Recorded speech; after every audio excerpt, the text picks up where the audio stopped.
It was a discovery that shattered the very foundation of her world. For 59-year-old Deborah Whitman, a devoted military wife, the truth unraveled like a nightmare she couldn't wake up from. Her husband, her rock, her protector, was having an affair, but not just with any woman. His mistress was the one person who should have been untouchable, their own daughter. And before the dust could settle, blood was spilled, and a $2 million insurance policy became the final piece of this twisted puzzle. How did a picture-perfect military family spiral into such a horrifying crime? What drove a woman to commit the ultimate act of revenge? And how did money play into this deadly equation? Stay with me as we unravel the shocking case of love, betrayal, and murder. Deborah Whitman was the kind of woman who took pride in her role as a military wife. She wasn't just married to Colonel Richard Whitman. She was married to his career, his reputation, and the unspoken rules of military life. It was a world of structure and sacrifice, where duty came first and personal desires came second. She had spent more than 30 years living by that code, following Richard from one base to another, packing and unpacking their lives with every new deployment, and raising their children largely on her own. To those who knew them, the Whitmans seemed like the perfect couple. Richard was a distinguished officer with a chest full of medals, a man who commanded respect both on and off the field. He had spent decades climbing the ranks, earning accolades, and becoming a role model within the military community. He was disciplined, strong, and charming in a way that made people naturally gravitate toward him, whether it was junior officers looking for mentorship or fellow commanders exchanging war stories. Richard was always at the center of attention. And then there was Deborah, the ever-faithful wife who stood by his side, smiling at military banquets, hosting dignitaries, and making sure their home was as polished as her husband's reputation. She understood the demands of military life better than most. She knew when to speak and when to stay silent, when to hold her husband's hand, and when to let him be the commander that his job required him to be.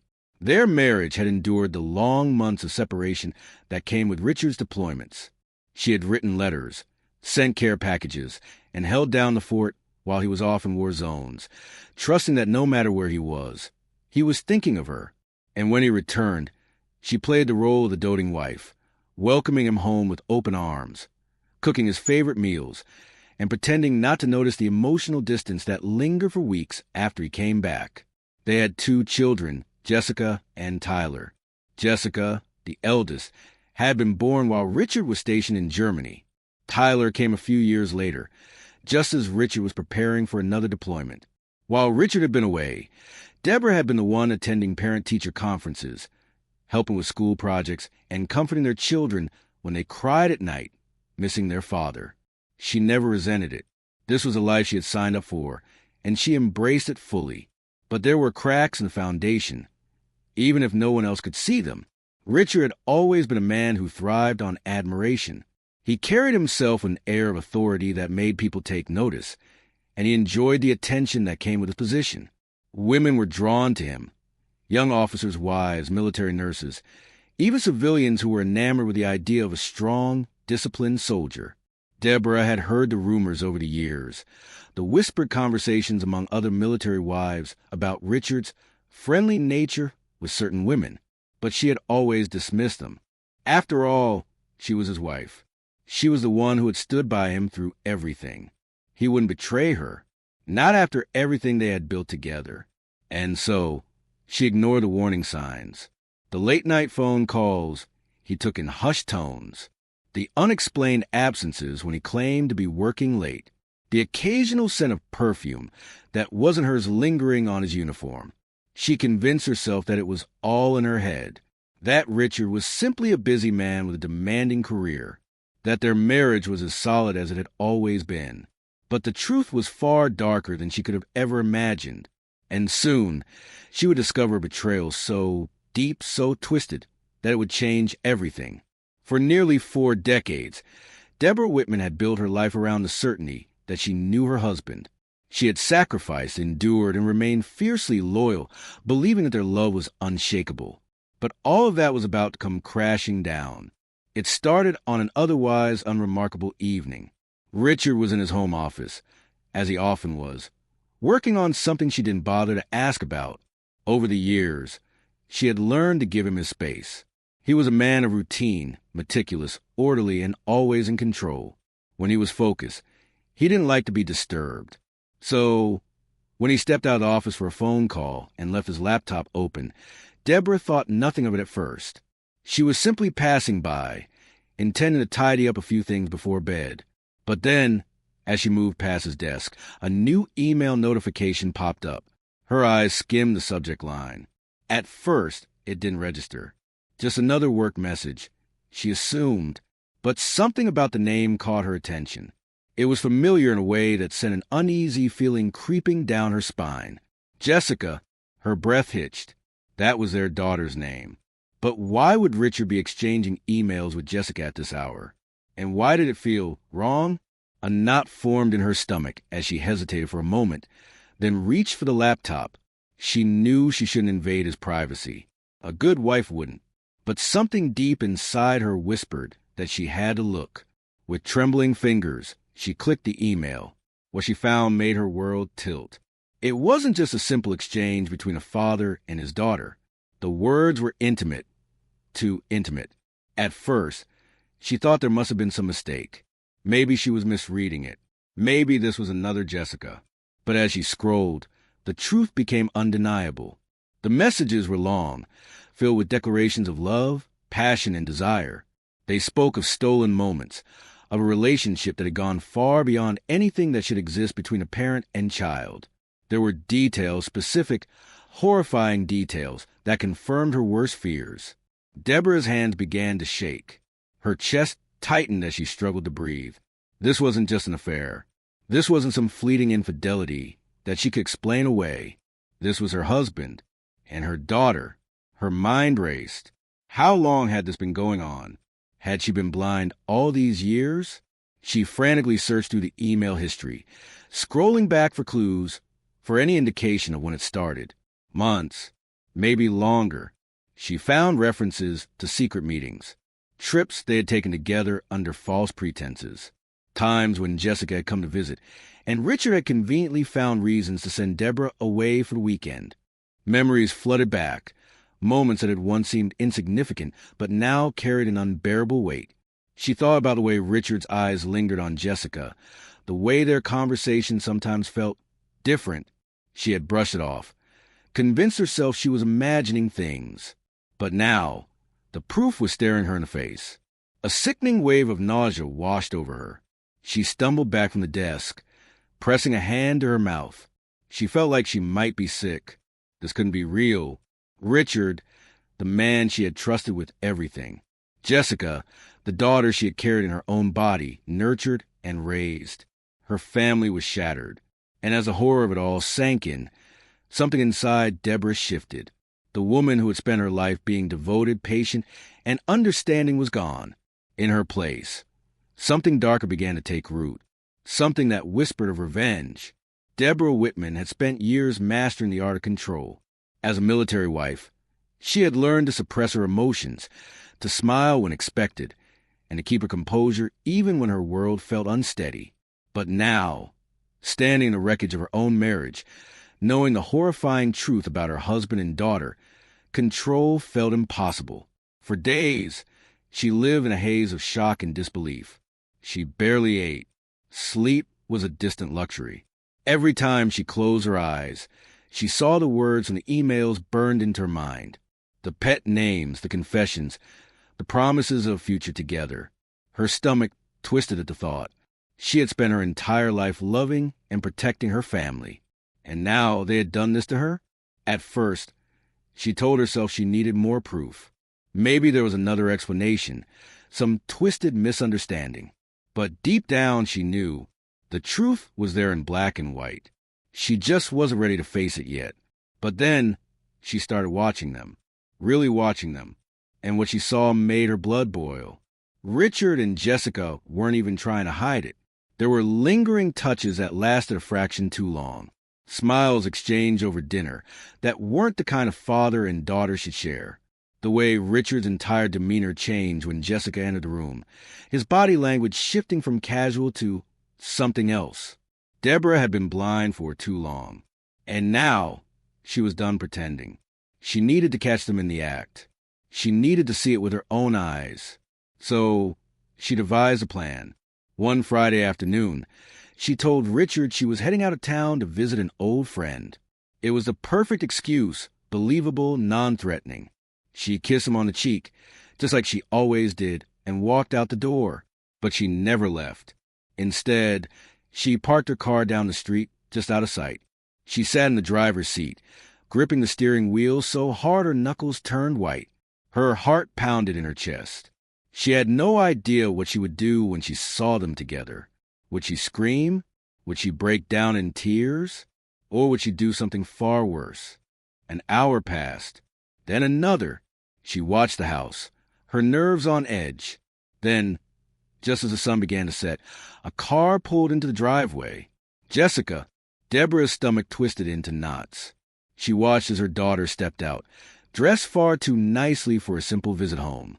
Her heels clicked against the pavement as she walked up the porch steps, unlocking the door with a key she should never have had. Jessica didn't even hesitate, like she belonged there, like she had every right to be with him. Deborah's breathing became shallow. She felt lightheaded, her vision narrowing to a tunnel of rage. Slowly, she stepped out of the car. Her hands trembled as she walked toward the house, but not with fear, with fury. The front door was unlocked. Of course, they weren't expecting her. They thought they were safe. She moved through the darkened hallway, her footsteps silent on the hardwood floor. From the master bedroom, she heard murmured voices, laughter. Her stomach churned. Deborah pushed the door open. What she saw would haunt her forever. Jessica was in bed. Richard was beside her. The world around her blurred. A buzzing filled her ears. Jessica gasped, scrambling to cover herself. Richard bolted upright, his face draining of color. Deborah... She didn't let him finish. "What?" she said, her voice eerily calm. "Am I looking at—" Silence. Jessica opened her mouth as if to speak, but nothing came out. Richard stood, reaching for his pants, fumbling for words. This isn't what it looks like." Deborah let out a short, humorless laugh. Not what it looked like. That was the best he could come up with. She turned her gaze to Jessica, who was still clutching the sheets to her chest, her eyes wide and unrepentant. "How long?" Deborah asked, her voice barely above a whisper. Jessica swallowed. "Mom, please." "How long?" A beat of silence. Then, in the smallest voice imaginable, Jessica whispered, "A year. 12 months. 52 weeks of lies."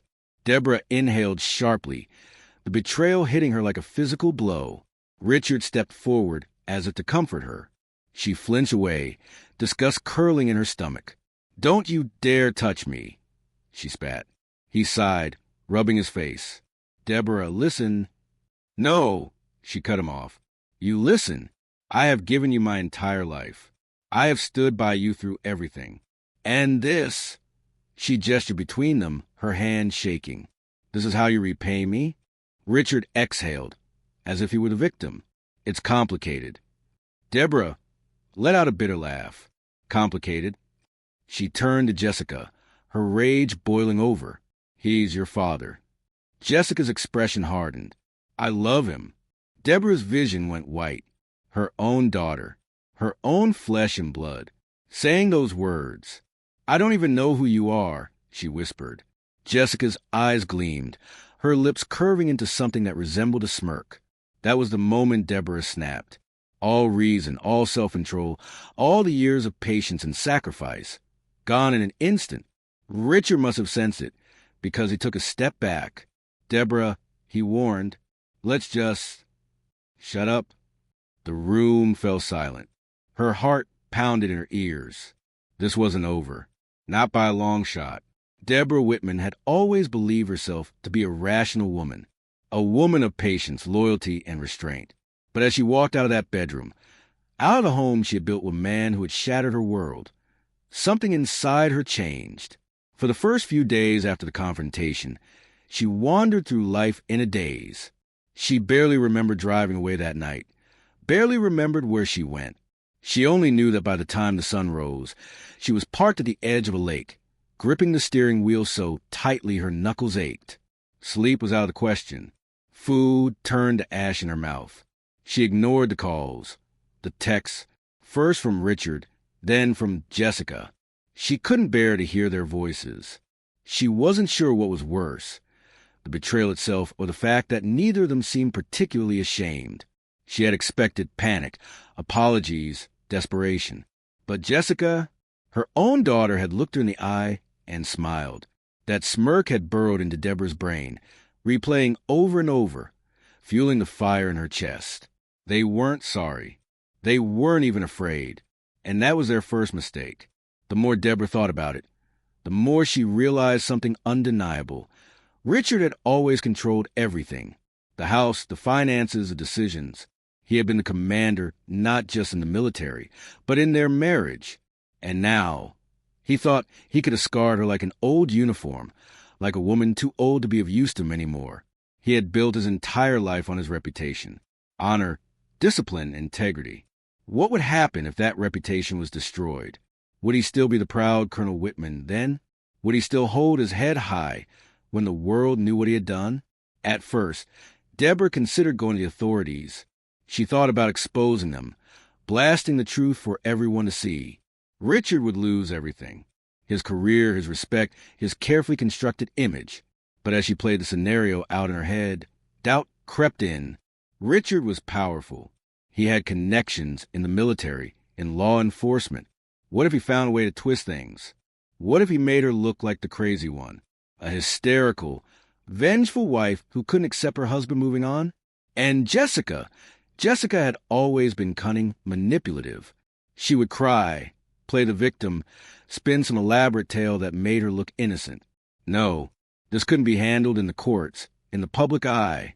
This had to be handled in the dark, where no one could save them. As her fury settled into something colder, sharper, Deborah started planning. She had spent her entire life being methodical, organizing military moves, managing finances, adapting to whatever was thrown her way. She could use those same skills now. First, she checked their life insurance policies, a habit she had formed over the years. Keeping track of their financial security now provided her with an answer. Richard had taken out a substantial policy years ago, $2 million. And even better, Deborah was still the sole beneficiary. He hadn't thought to change it. He had been too arrogant, too sure of himself. A slow, bitter smile spread across her face. That was his second mistake. She ran through the possibilities. A public, messy murder wouldn't work. Too many questions, too much risk. It had to look like an accident, a tragedy, something no one would question. She started researching. Poison? Too risky it could be traced. A stage robbery? Too unpredictable. And then it hit her. Richard had a routine. He jogged the same trail every morning, just before sunrise. He always ran alone, always in the same secluded area. It was isolated, surrounded by thick trees, and if someone happened to be waiting there, a fall, a struggle, a single moment of bad luck, an accident, by the time anyone found him, she would be home, sipping her coffee like any other day. No one would suspect a grieving widow. And Jessica? Deborah's lips pressed into a thin line. She would deal with her daughter soon enough. The plan was simple, precise, cold. Richard's routine had been his greatest strength in the military, but tonight it would be his downfall. Deborah had spent weeks watching, memorizing his movements, studying every detail of his morning jog. He always left at 5:30 a.m., before the sun had fully risen, when the streets were still quiet and the world hadn't quite woken up. It was perfect. The night before, she cooked his favorite meal, steak, mashed potatoes, and a side of roasted vegetables. She poured him a glass of whiskey, the expensive kind he saved for special occasions. She played the role of the devoted wife one last time, nodding in all the right places as he talked about his upcoming work event, pretending that everything was normal. He didn't notice the way her fingers tightened around the knife as she cut into her steak. He had no idea that by this time tomorrow, he would be dead. Deborah set her alarm for 4:45 a.m. She dressed in dark clothing, pulled on a pair of gloves, and slipped out of the house unnoticed. She drove to the trail and parked a short distance away, far enough that her car wouldn't be recognized. She had mapped out every possibility. Where he would enter, the exact spot where the path curved dangerously close to a steep drop, the perfect place for an accident. She found her hiding spot behind a dense cluster of trees and waited. The seconds stretched into minutes. Her heart pounded in her chest, but her breathing remained steady. This wasn't fear. This was focus. Then footsteps. She knew his gait, the steady rhythm of his running shoes against the gravel. He was alone, just as she expected. Deborah gripped the heavy rock in her gloved hands. It was smooth, weighty, enough to do the job with one good hit. As Richard rounded the bend, she stepped onto the path. He barely had time to register her presence before she struck. The rock connected with the side of his head with a sickening thud. Richard staggered, his body twisting as he lost his balance. For a split second, their eyes met confusion, shock, and something else. Recognition. "Deborah?" His voice was hoarse, pained. He reached for her, but she stepped back. His foot slipped on the damp leaves. His body lurched sideways. The edge of the trail disappeared beneath him, and for a moment, he hung there, weightless. Then gravity did the rest. The sound of his body hitting the rocks below was swallowed by the wind. Deborah exhaled slowly. It was done. She dropped the rock into the brush, wiped her gloves clean, and walked calmly back to her car. By the time the sun rose, she was back home, sitting at the kitchen table with a cup of coffee, waiting for the inevitable phone call. A grieving widow, a tragic accident, and soon, $2 million in her bank account. The news came just after 8 a.m. Deborah was still in her robe, nursing a lukewarm cup of coffee, when her phone rang. She let it ring twice before answering, making sure her voice was groggy, thick with supposed sleep. "Mrs. Whitman?" It was an officer. His tone was careful, measured, the way people speak when delivering bad news. "There's been an accident." She gasped on cue, pressing a trembling hand to her mouth. "What? What kind of accident?" The officer hesitated. "Your husband was found on the Westwood Trail this morning. It appears he lost his footing and fell." A pause. "I'm so sorry. He didn't survive." Deborah let out a choked sob, making sure it wasn't too theatrical. Just enough heartbreak to be believable. She asked all the right questions. When, where, how? She made sure to sound devastated, confused, overwhelmed. Just a grieving widow who had woken up to find her world shattered. It worked. By the time the officers arrived at her home, she was in full mourning mode.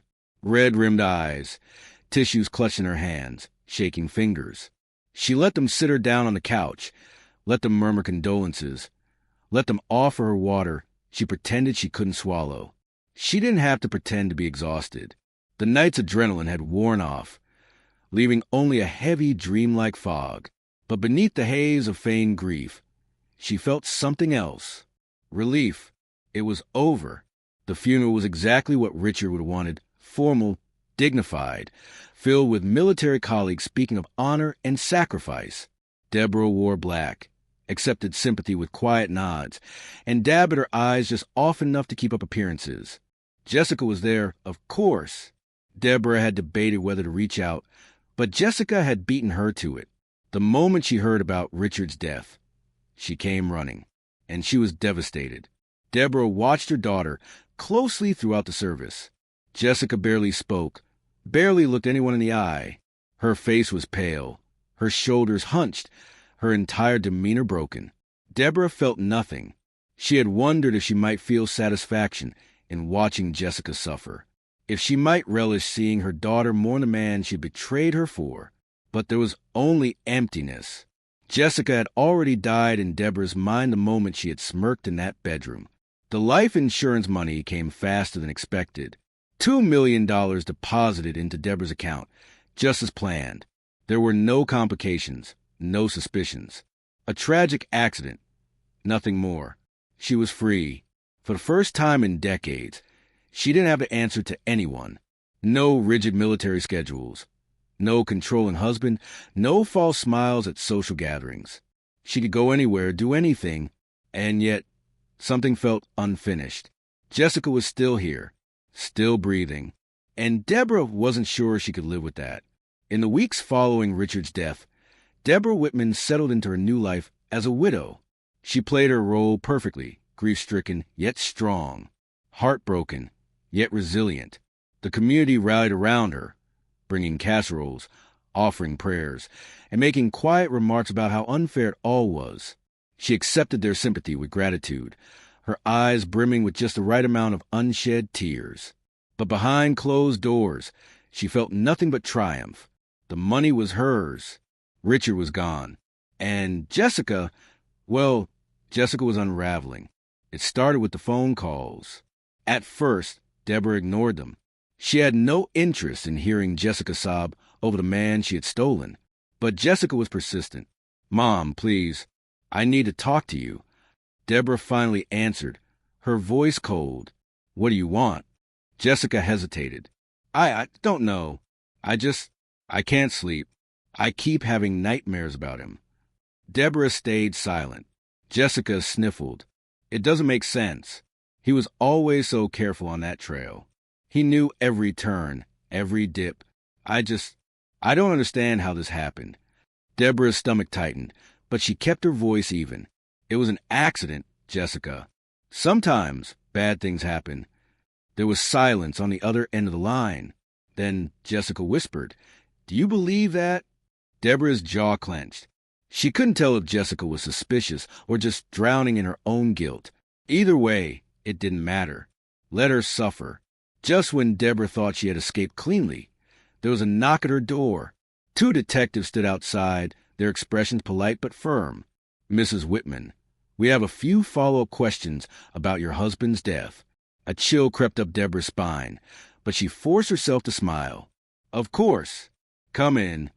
She led them to the living room, offering them coffee, but they declined. "We know this is a difficult time," one of them said, "but a few things have come up that we need to clarify." Deborah folded her hands in her lap. "I understand. What kind of things?" The detective flipped open a notebook. "The coroner's report was finalized last week.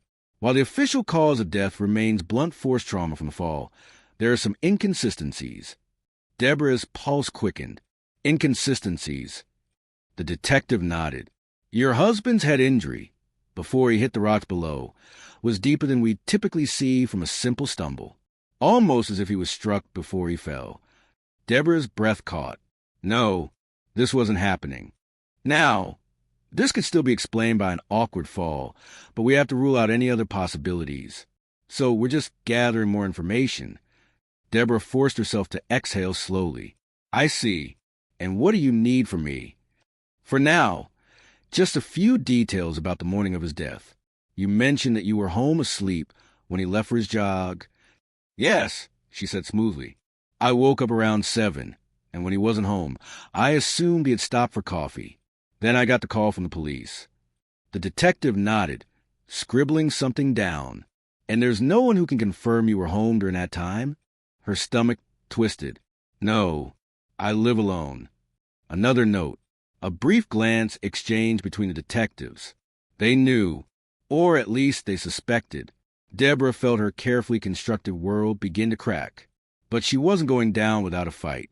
Days later, another call came, this time from Jessica. "Mom." Her daughter's voice wavered. "They came to see me."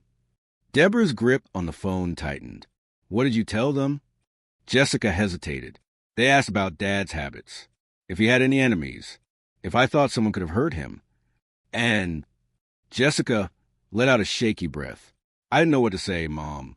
They're looking into his death. They think someone..." She stopped short. Deborah's heart pounded. "They think what?" Jessica's voice was barely a whisper. "They think he was murdered." For the first time since Richard's death, fear settled in Deborah's chest. She had thought Jessica was weak, but guilt had a way of breaking people down, making them desperate to confess, desperate for absolution. If Jessica cracked, if she told them about their last conversation, about how Deborah had confronted them, about how she had threatened them, the walls would come crashing down. Deborah had killed once. She wasn't sure she could do it again. But if it came down to Jessica's life, or hers, She already knew how the story would end. Deborah had always prided herself on being in control. For decades, she had managed a household with military precision, weathered the storms of deployments, and maintained the perfect facade of a devoted wife. Even in the wake of Richard's death, she had orchestrated every detail flawlessly. But now, things were slipping. Jessica's voice still echoed in her mind. "They think he was murdered." The words clung to her, suffocating her like a too-tight collar. The detectives were circling. Jessica was unraveling. And worst of all, Deborah didn't know how much time she had before it all came crashing down. The next time Jessica called, Deborah could hear the tension in her voice before she even spoke. "Mom," she said, her breath shaky, "I need to ask you something." Deborah's stomach twisted. "Go ahead." A long pause. Then, "Did you have anything to do with Dad's death?" The question hit like a slap. Deborah almost laughed at the absurdity of it. Her own daughter accusing her? But when she spoke, her voice was calm, measured.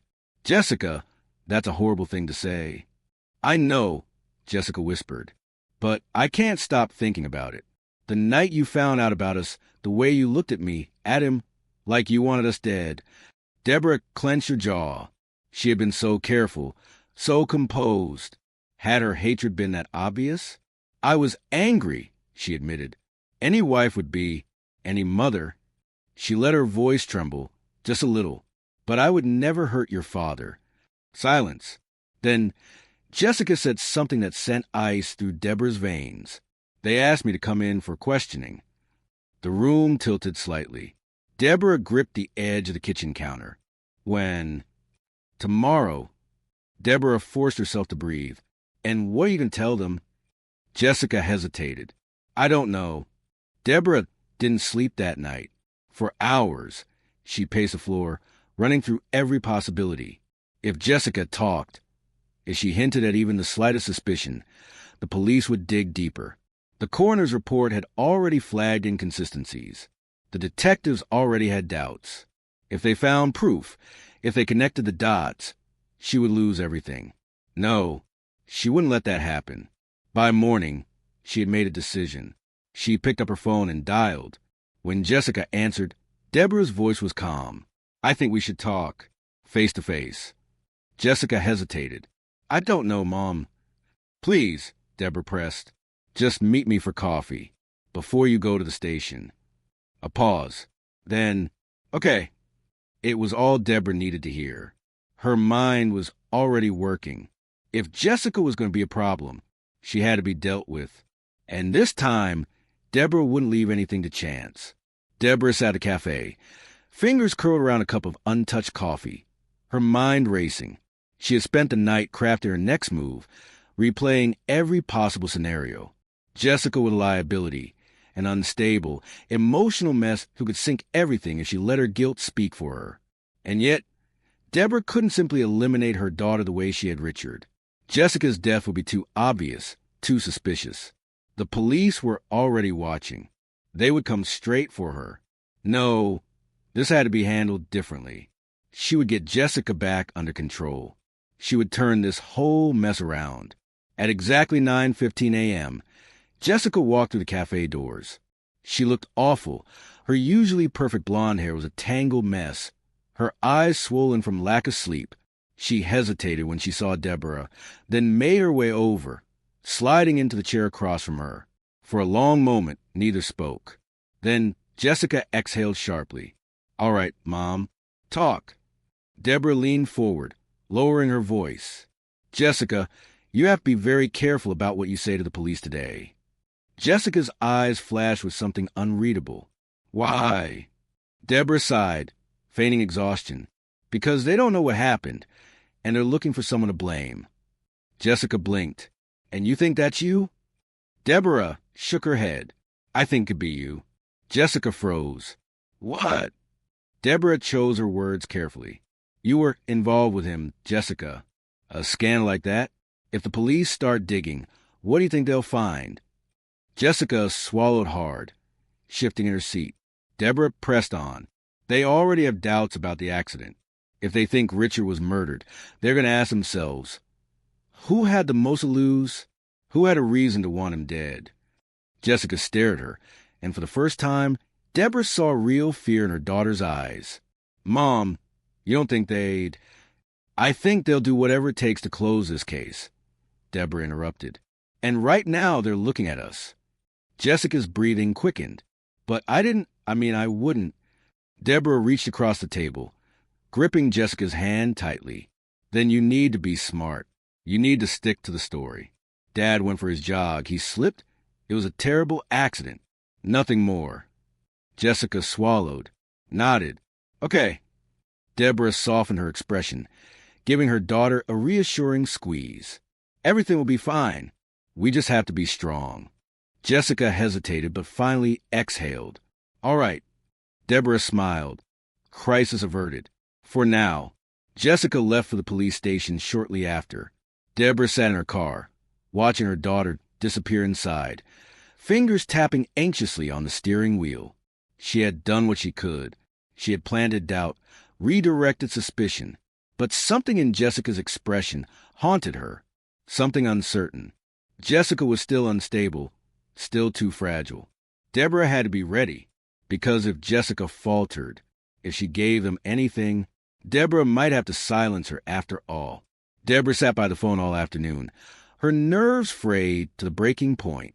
She had done everything she could, warned Jessica, planted fear in her mind, given her an easy way out. But Jessica was unpredictable, and that made her dangerous. When the call finally came, Deborah snatched up the phone so quickly she nearly dropped it. Mom. Jessica's voice was thin, unsteady. They knew things. Deborah's breath caught in her throat. What things? Jessica hesitated. They asked about you, about how you reacted when you found out about me and Dad. Deborah clenched her jaw. Of course they had. They brought up your alibi, too, Jessica continued. They asked if I thought it was strange that you didn't have anyone to confirm where you were that morning. Deborah's pulse pounded. She forced her voice to stay calm. And what did you say? I told them you were home. Deborah exhaled in relief. But, Jessica faltered.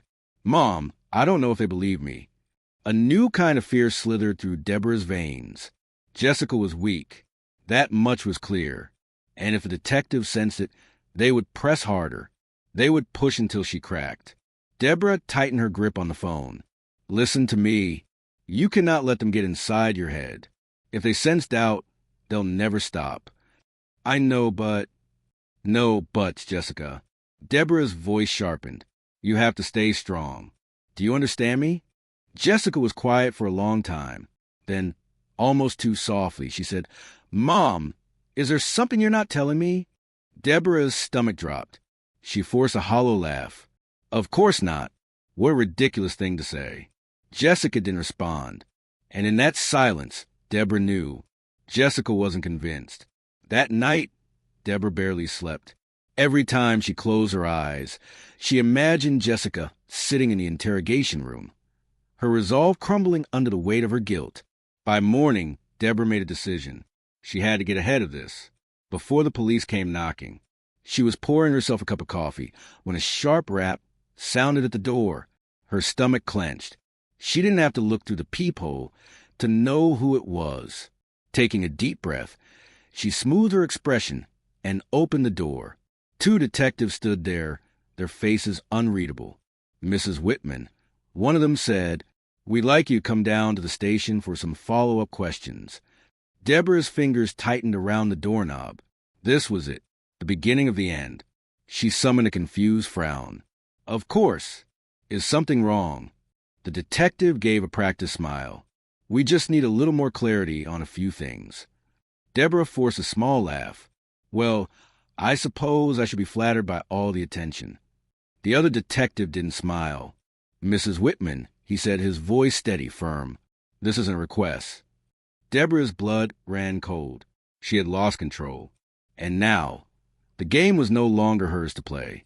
Deborah sat in the small, windowless room at the police station, her hands neatly folded on the table. She knew the drill. Keep calm. Keep your answers short. And, most importantly, never let them see you sweat. The 2 detectives enter a moment later, their movements careful, practiced. They didn't sit right away. Instead, they took their time, setting a thick case file on the table between them. Deborah's stomach tightened. They had something. Detective Lawson, the older of the two, finally sat down, flipping open the file. "Mrs. Whitman, we appreciate you coming in." Deborah smiled politely. "Of course. I want to help in any way I can." Lawson nodded. "That's good to hear." He glanced at his partner, Detective Holloway, before continuing. "We've been going over your husband's case again. There are a few things that don't quite add up." Deborah tilted her head slightly. "Oh." Holloway leaned forward. "We know Richard was a routine man. He took that same jogging path every morning for years. Never once had an accident. Never even a twisted ankle." Deborah shrugged. "That's the tragedy of it, isn't it? One small misstep and—" She trailed off, giving a small, sad smile. Holloway didn't return it. "Right. Except here's the thing. The coroner's report suggests he didn't just fall. The initial impact wounds indicate he may have been struck before he went over the edge." Deborah's pulse pounded, but she kept her face neutral. "That's strange," she said slowly. "Are you saying someone attacked him?" Lawson watched her closely. "That's what we're trying to figure out." Deborah frowned, shaking her head. "I just don't understand. Who would do something like that?" Holloway exchanged another glance with his partner. Then he reached into the file and pulled out a photograph. He slid it across the table. Deborah's breath caught. It was a blurry surveillance image, grainy but unmistakable. A figure, bundled up in a heavy coat, walking near the trailhead. The timestamp? The morning of Richard's death. Deborah forced a frown. "I'm sorry, what am I looking at?" Lawson folded his hands. "That's from a traffic camera about a half-mile from the trail. It captured this individual walking in the direction of the jogging path around the time Richard would have been out there." Deborah exhaled sharply. "Well, that could be anyone." Holloway leaned in. "It could be. But here's the problem, Mrs. Whitman. You told us you were home that morning, that you didn't leave the house until after you got the call from us." Deborah's throat tightened. "We pulled additional footage from a neighbor's security camera," Lawson said. "It shows someone leaving your house around the same time this image was taken. Someone wearing a coat just like yours." The walls were closing in. Deborah felt the panic creeping in, but she shoved it down. She had come too far to crack now. "I think I'd like to speak with my lawyer," she said smoothly. The detectives exchanged a look, one of those small, silent victories. They knew they had her, and for the first time since Richard's death. Deborah knew it, too. Deborah sat in the interrogation room, her heart pounding despite the composed expression she wore. She knew what this meant. The moment she asked for a lawyer, everything changed. The friendly pretense of helping with the investigation was gone. Now she was a suspect, a murderer. She kept her hands folded on the table, her posture straight. She couldn't let them see her fear. Detective Lawson leaned back in his chair, his expression unreadable. "Of course, Mrs. Whitman. You have every right to legal counsel." But there was something smug in his tone, something triumphant.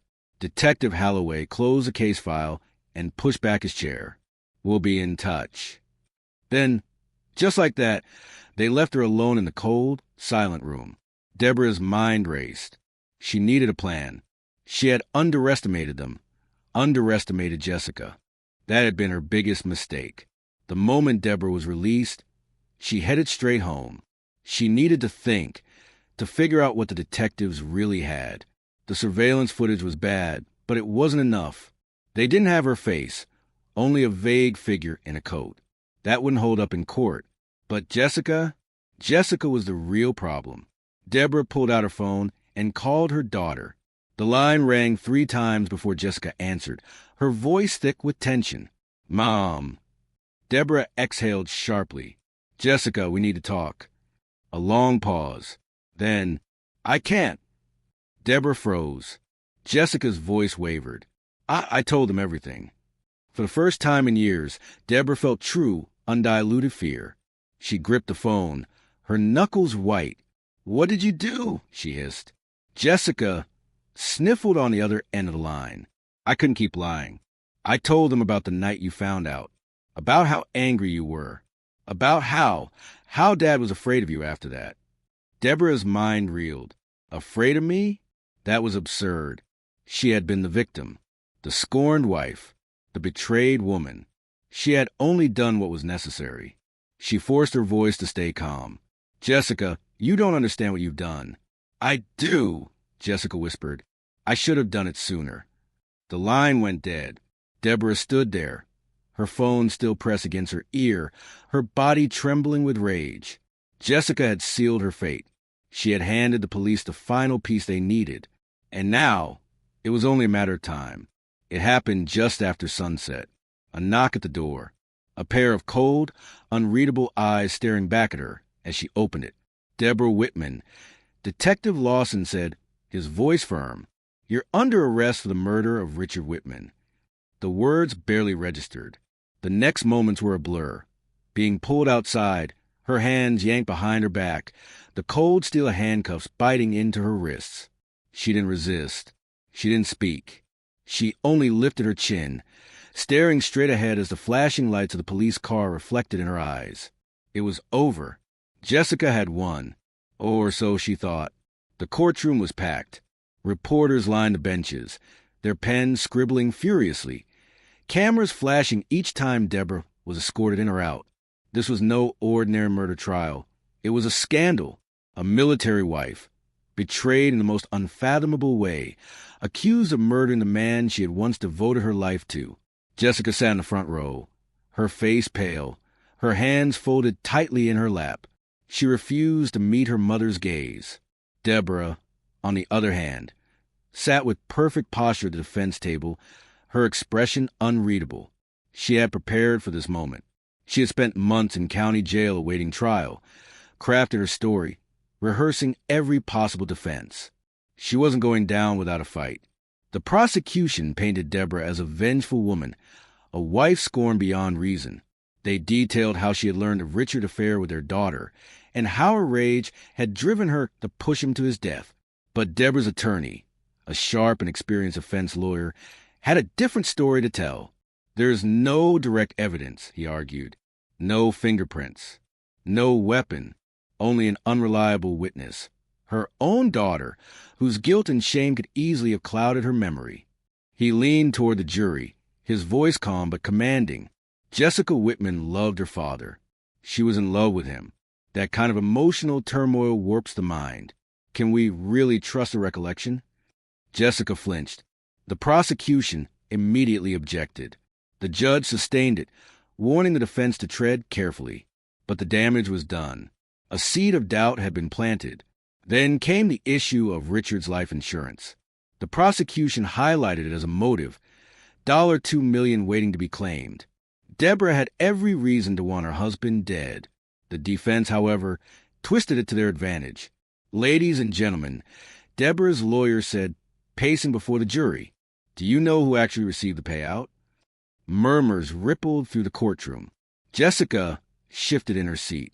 The lawyer turned to the jury. Jessica Whitman, not Deborah. Gasps filled the room. "That's right," he continued. The insurance company hesitated to pay out due to the ongoing investigation. But when Richards was examined, it was discovered that Jessica was listed as the primary beneficiary. The money was never meant for Deborah. Jessica's face drained of color. The defense attorney smiled. "Now I ask you, who benefits most from Richard Whitman's death? Who had more to gain?" The jury exchanged uncertain glances. For the first time, the tide was turning. After weeks of testimony, the jury deliberated for only 3 days. The courtroom was silent as the foreman stood. The jury found defendant. A breathless pause. Not guilty. The room exploded. Reporters scrambling, gasps and shouts ringing out. Jessica looked like she had been struck. Deborah, ever composed, exhaled slowly, her lips curving into the slightest smile. She was free, and better yet, she still had unfinished business to settle. Deborah Whitman walked out of the courthouse a free woman, her head held high as the cameras flashed around her. She had done the impossible. Escaped a murder conviction despite overwhelming suspicion. The media painted her as either a wronged woman seeking justice or a cold, calculating mastermind who had played the system flawlessly. But Deborah didn't care what they thought. She had only one thing on her mind now. Jessica, her own flesh and blood, had betrayed her in the worst possible way, sitting in that witness stand and spilling everything. She had turned on her mother, told lies, twisted the truth, and nearly sent Deborah to prison for life. Deborah wouldn't let that go unpunished. As she stepped into the waiting car, she smoothed out the skirt of her navy dress and gave a small smile to her attorney. "Thank you for everything," she said smoothly. He nodded. "You dodged a bullet, Mrs. Whitman. I suggest you lay low for a while." Deborah gave a soft laugh. "Of course. I just need to tie up a few loose ends first." Jessica had been living in a small rental house on the outskirts of town, trying to rebuild her life. She had been shunned by the military community, labeled as the woman who had seduced her own father and then betrayed her mother. The public had turned against her after the trial, especially when the details about the insurance payout came to light. People whispered that she had tried to frame her mother to protect herself, that she had gotten her father killed. Jessica had lost everything, her home, her friends, and most of all, her mother's love. But on the evening Deborah was acquitted, Jessica wasn't thinking about any of that. She was sitting alone in her darkened living room, nursing a glass of wine, staring blankly at the news coverage of her mother walking free. She had convinced herself that this was for the best. She had done the right thing. Hadn't she? A soft knock at the door startled her. Jessica hesitated, glancing at the clock. It was late. Another knock. Heart pounding, she rose from the couch and moved toward the door, pressing her eye against the peephole. Her breath caught. Standing on the doorstep, her face partially illuminated by the porch light, was Deborah. Jessica's hands trembled as she unlocked the door and opened it slightly. "Mom." Deborah smiled. "Aren't you going to invite me in?" Jessica hesitated, her stomach twisting into knots. Something about her mother's expression sent a shiver down her spine. But before she could answer, Deborah pushed the door open and stepped inside. Jessica took a step back, her voice barely above a whisper. "What are you doing here?" Deborah closed the door behind her and turned, her gaze sharp, unreadable. "Oh, sweetheart," she murmured, her voice as smooth as silk. "You didn't think I'd just forget, did you?" Jessica's breath hitched. She had made a terrible mistake. And now it was too late to take it back. Jessica took another step back, her body tense, her heartbeat hammering in her ears. She had spent months imagining this moment, what she would say if she ever saw her mother again. She had expected anger, screaming accusations. But Deborah was eerily calm, and that was far more terrifying. Jessica swallowed hard. "Mom, I didn't mean for it to go that far." Deborah tilted her head slightly, as if considering the words. "Didn't you?" Jessica's eyes darted toward her phone on the coffee table. If she could just reach it, call someone. Deborah followed her gaze and let out a soft chuckle. "Don't bother." She pulled her own phone from her purse. Holding it up, "I've already made sure you don't have service. Small trick I picked up, blocking signals in an area. Technology is a beautiful thing, isn't it?" Jessica's breath caught. She was trapped. Deborah took a slow, deliberate step forward. "You know, I've had a lot of time to think in that jail cell," she said, her voice deceptively light. "And one thing kept nagging at me." Jessica pressed her back against the wall, every muscle in her body stiff. "What?" she asked, barely above a whisper. Deborah's eyes darkened. "Why you betrayed me." Jessica's lip quivered. I had to tell the truth." A sharp, humorless laugh escaped Deborah's lips. "Oh, Jessica, you're a terrible liar." Jessica shook her head. "Mom, please." Deborah cut her off. "You weren't trying to tell the truth. You were trying to save yourself." Jessica's face crumpled. Deborah took another step closer. "I wasn't the only one who wanted Richard dead, was I?" Jessica's stomach turned to ice. "What are you talking about?" Deborah's lips curled into a knowing smile. "Do you really think I didn't put the pieces together?" She sighed. "The way you played the devastated daughter so well. The way you stood there, pretending to be horrified when the police started looking at me. Jessica shook her head violently. No, Deborah's voice hardened. You knew he had that life insurance policy, didn't you? Jessica opened her mouth, but no words came out. Deborah nodded slowly. You thought I'd take the fall, that I'd be locked away, and you'd walk away with $2 million. She smiled, but there was no warmth in it. But I have news for you, sweetheart.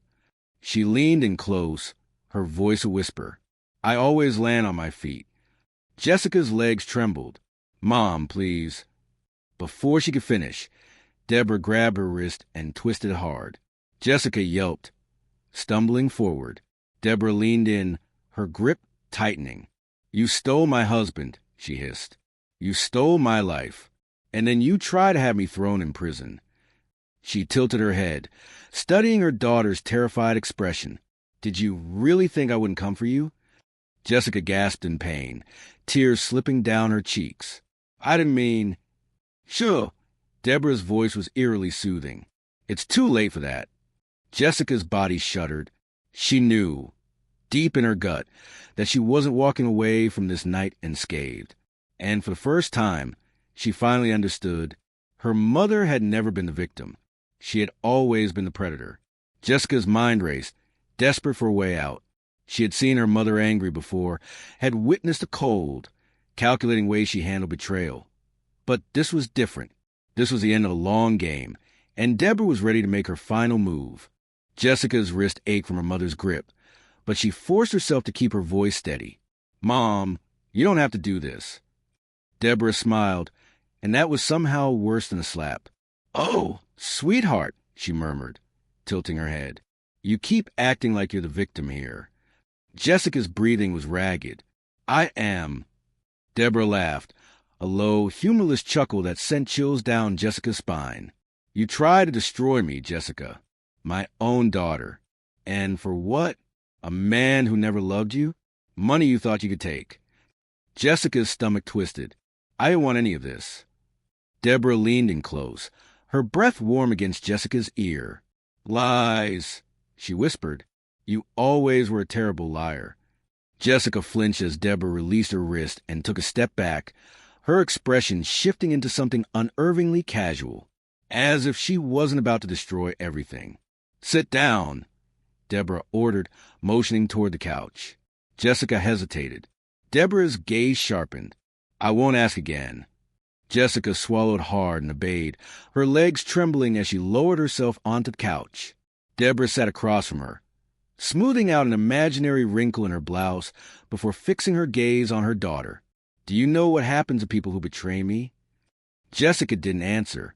Deborah let the silence stretch. They don't get second chances. Jessica felt a cold sweat break across her skin. Her mother wasn't just here to threaten her. She was here to end this. For good. Jessica's hands clenched into fists. You can't kill me, she blurted out. They'll know it was you. Deborah arched an eyebrow, unfazed. Oh, honey, you overestimate how much people care about you. Jessica's throat went dry. Deborah leaned forward, resting her elbows on her knees.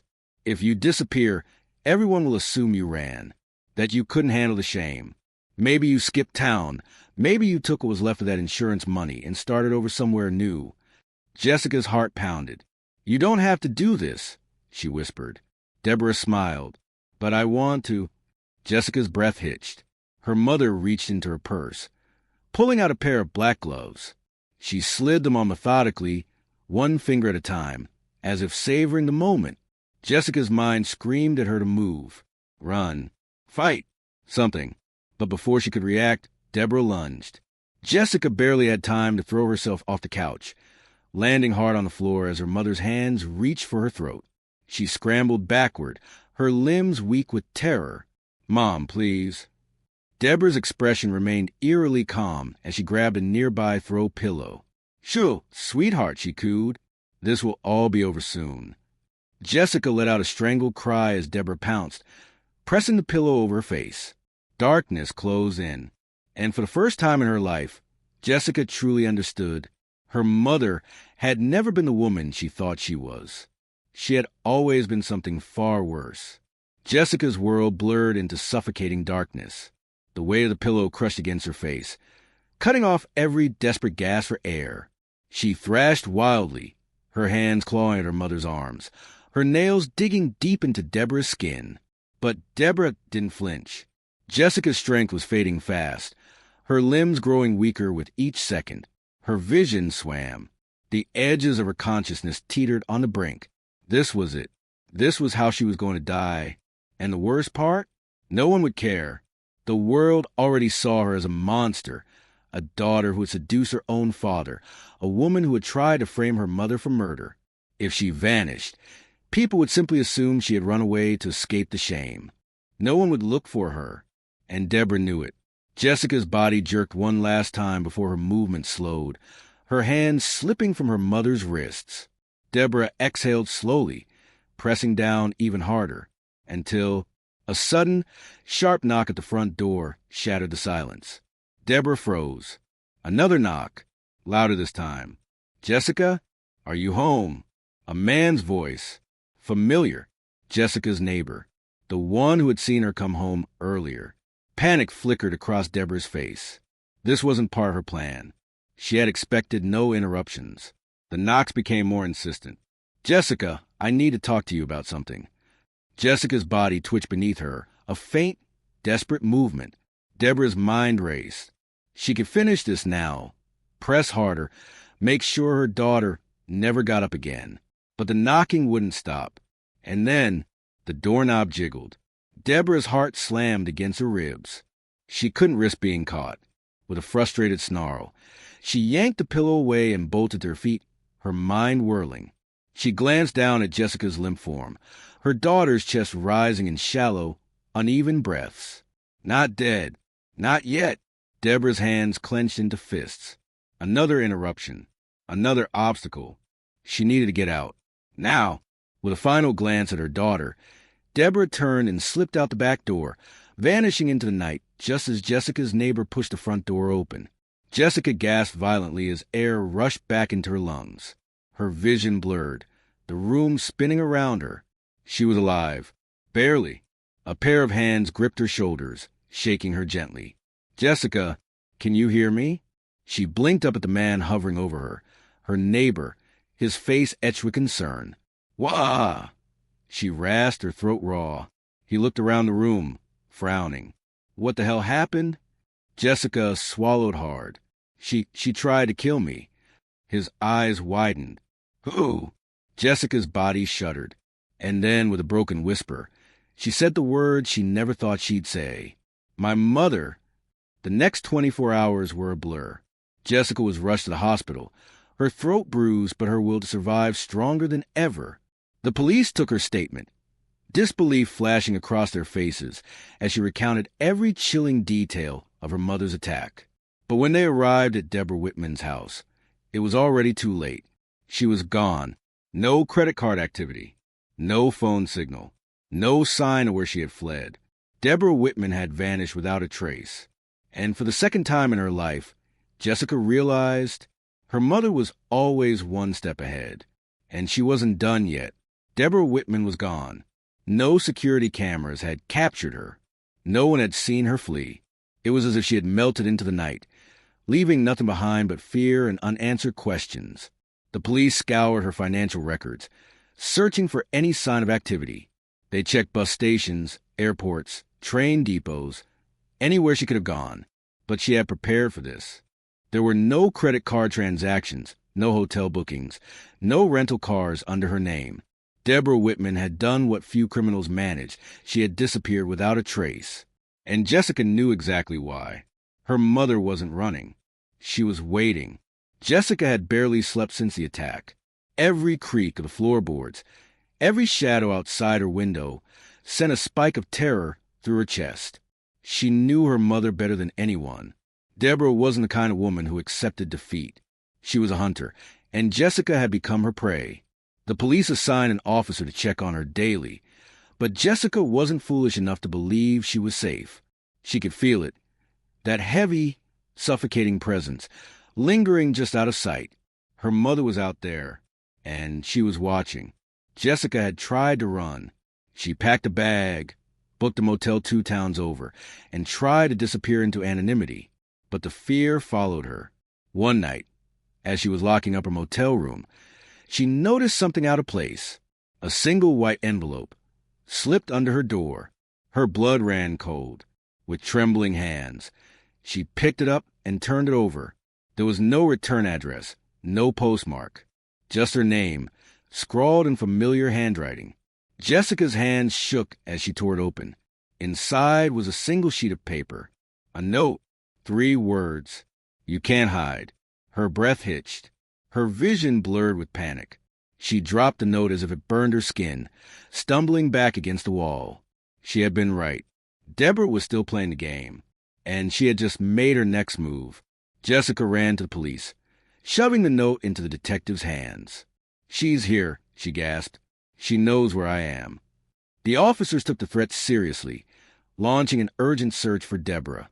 But days passed, and there was no sign of her. The note was unsettling, but there were no fingerprints, no surveillance footage of who had left it. Deborah was still a ghost. Jessica couldn't breathe, couldn't eat, couldn't function. She knew this wouldn't end until one of them was dead. And knowing her mother, she wasn't planning to be the one in the grave. One night, as Jessica sat in her motel room, clutching a knife she had bought for protection, her phone buzzed. An unknown number. Her stomach twisted. Slowly, she picked up. Silence. Then, a soft, familiar voice. "I told you, sweetheart." Jessica's heart slammed against her ribs. "You can't hide from me." The line went dead. Jessica's breath came in ragged gasps. Her mother was close, closer than she had ever been. And this time, she wasn't going to let Jessica escape. Jessica's fingers trembled as she gripped the phone, her mother's voice still echoing in her ears. Deborah was here. She was watching. Jessica forced herself to take a breath. Panic wouldn't save her. Fear wouldn't stop what was coming. She had spent her whole life fearing her mother, running, hiding, praying that somehow, some way, she could escape her grasp. But she knew better now. Deborah Whitman wasn't the type of woman you ran from. She was the kind you had to face. Jessica clenched her jaw, her grip tightening around the knife she had kept by her bedside. Enough was enough. If her mother wanted her, she'd have to come and get her. And this time, Jessica wouldn't be the one left gasping for breath. Jessica thought about calling the police, but she knew how this would go. They would send an officer, check the area, find nothing, and leave her alone again. She needed proof. She needed to catch her mother in the act. Slowly, she moved to the window, pulling the curtain back just enough to see outside. The parking lot was quiet, lit by the flickering neon sign of the motel. No one was there, but that didn't mean Deborah wasn't close. Jessica grabbed a second phone, the cheap prepaid one she had bought after fleeing home. She dialed the detective's number, her voice steady despite the fear gripping her chest. "This is Detective Hensley." Jessica swallowed. "She's here." A beat of silence. "Then Deborah?" "Yes." She hesitated. "She called me from an unknown number. She said I couldn't hide." Hensley exhaled sharply. "Are you somewhere safe?" Jessica glanced at the locked door. "Not for long. We're on our way. Stay inside." Jessica didn't respond. She wasn't planning on staying inside. Not this time. Jessica knew her mother well enough to predict her next move. Deborah wouldn't attack while Jessica was alert. No. She would wait, watching from the shadows, looking for the perfect moment. She would wait until Jessica let her guard down. So Jessica made a decision. She turned off all the lights in her motel room. Then, gripping her knife tight, she slipped out the back door and into the night. The air was thick with humidity, the scent of rain lingering in the distance. She moved carefully, pressing herself against the side of the motel, her breath slow and controlled. And then, a shadow moved near the edge of the parking lot. Jessica's stomach clenched. There she was. Deborah stood just beyond the reach of the streetlights, her figure barely visible in the darkness. She was patient, just as Jessica had expected. Waiting. Jessica's heart pounded, but she didn't hesitate. She stepped forward. "Mom." The shadow stilled. Then, Slowly, deliberately, Deborah emerged from the darkness, stepping into the dim light of the motel sign. Her expression was unreadable, but her eyes, those cold, calculating eyes, shone with something unmistakable. Victory. Jessica gritted her teeth. It's over. Deborah smiled. No, sweetheart. She took another step forward. It's just beginning. Jessica tightened her grip on the knife. She wasn't running anymore. Tonight, this was going to end one way or another. Jessica's pulse thundered in her ears as her mother took another step forward, the dim motel lights casting shadows across her face. Deborah's expression was eerily calm, as if she wasn't standing there in the dead of night, ready to strike. Jessica knew better. Every instinct screamed at her to run, but she planted her feet, her fingers tightening around the knife. Deborah tilted her head, a mocking smile curling her lips. What's wrong, sweetheart? Her voice was smooth, almost affectionate. You look scared. Jessica forced herself to breathe. I should be. Deborah chuckled. Oh, you definitely should be. She took another slow step forward. You think holding that knife makes you strong? You think you're in control here? Jessica held her ground. I think you're out of time. A flicker of annoyance crossed Deborah's face. Oh, darling, she sighed, shaking her head. You never were very smart, were you? Jessica braced herself. Then Deborah lunged. Jessica barely had time to react. She threw herself sideways, the blade in her grip flashing in the dim light. Her mother's fingers swiped at her shoulder, barely missing. Jessica scrambled backward, her breath ragged. Deborah straightened, eyes dark with amusement. Still quick, I see. Jessica gritted her teeth. I learned from the best. Her mother smirked. You did, didn't you? Deborah lunged again, this time faster, more aggressive. Jessica slashed blindly with a knife, the tip grazing Deborah's arm.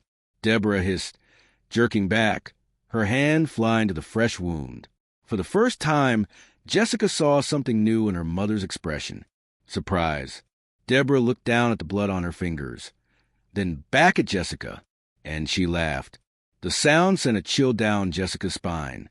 Oh, sweetheart, Deborah purred. You really think you can win? Jessica steadied her grip. I don't have to win. Deborah raised an eyebrow. No. Jessica took a slow step back, glancing toward the road just beyond the motel parking lot. The faintest flash of red and blue lights cut through the night. Her mother saw it, too. Deborah's smirk faltered. Jessica took another step back. You lost the second you called me. Her mother's expression darkened. The sirens grew louder. Deborah's hands clenched into fists. Clever girl. For a split second, Jessica thought her mother might run.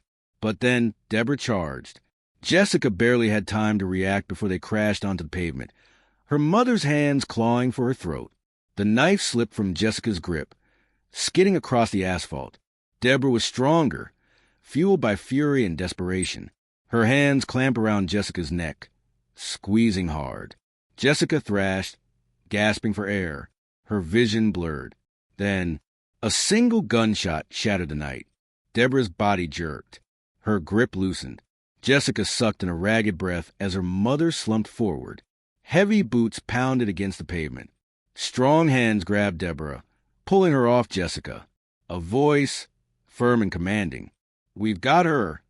Jessica rolled onto her side, coughing violently, her lungs burning for air.